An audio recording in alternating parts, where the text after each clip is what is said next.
بسم اللہ الرحمن الرحیم۔ السلام علیکم۔ رزق میں کمی ہونے لگے تو کثرت سے اللہ سے استغفار کرو۔ یہ بھی ایک سچ ہے، انسان کو خدا تب ہی یاد آتا ہے جب وہ در کا مارا ہو، غرض کا مارا ہو یا پھر مرض کا مارا ہو۔ ناظرین کرام، سب سے ذلیل ترین انسان وہ ہے جس کو حق اور سچ کا پتہ ہو اور پھر بھی وہ جھوٹ کے ساتھ کھڑا رہے۔ دیواروں کے کان ہوں یا نہ ہوں، فرشتوں کے پاس اللہ تعالیٰ نے ایک قلم رکھا ہے۔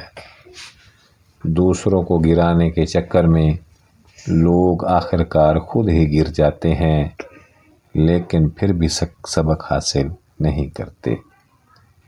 ناظرین کرام، زندگی روز کچھ نہ کچھ سکھاتی ہے، لیکن بنیادی چیز یہ ہے کہ انسانوں سے توقعات کم سے کم رکھو اور جو اوپر ذات ہے اسی پر توکل رکھو۔ ناظرین، زبان سے معاف کرنے میں وقت نہیں لگتا، مگر دل سے معاف کرنے میں عمر بیت جاتی ہے۔ مال میں تیرا حصہ تو صرف اتنا ہی ہے جس سے تو نے آخرت کے لیے پہلے بھیج دیا، اور جسے تو نے دنیا میں چھوڑ دیا وہ تیرے وارثوں کا حصہ ہے۔ ناظرین، دھوکے باز انسان کی زبان میٹھی اور اس کا دل بہت کڑوا ہوتا ہے۔ مانگی ہوئی توجہ عزت نفس کی توہین ہے۔ بند کر دیں وہ کھڑکی جو آپ کو تکلیف دیتی ہو، پھر چاہے بہر کا منظر کتنا ہی حسین نہ ہو، لوگوں کے دلوں میں جنت تو نہیں جو آپ ان میں رہنے کے واسطے خود کو تھکا رہے ہیں۔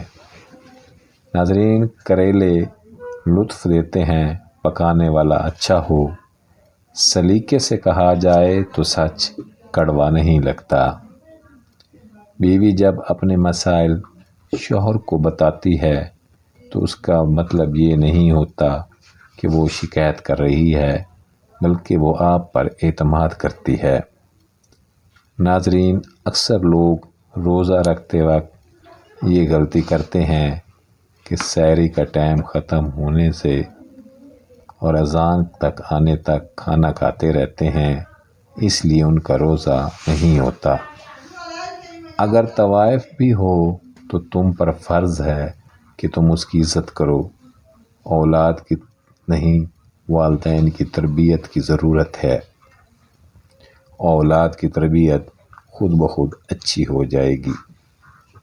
ناظرین، قیامت کی ایک نشانی یہ بھی ہے کہ جھوٹے لوگوں کی عزت ہوگی اور سچے لوگ ذلیل و خوار ہو رہے ہوں گے۔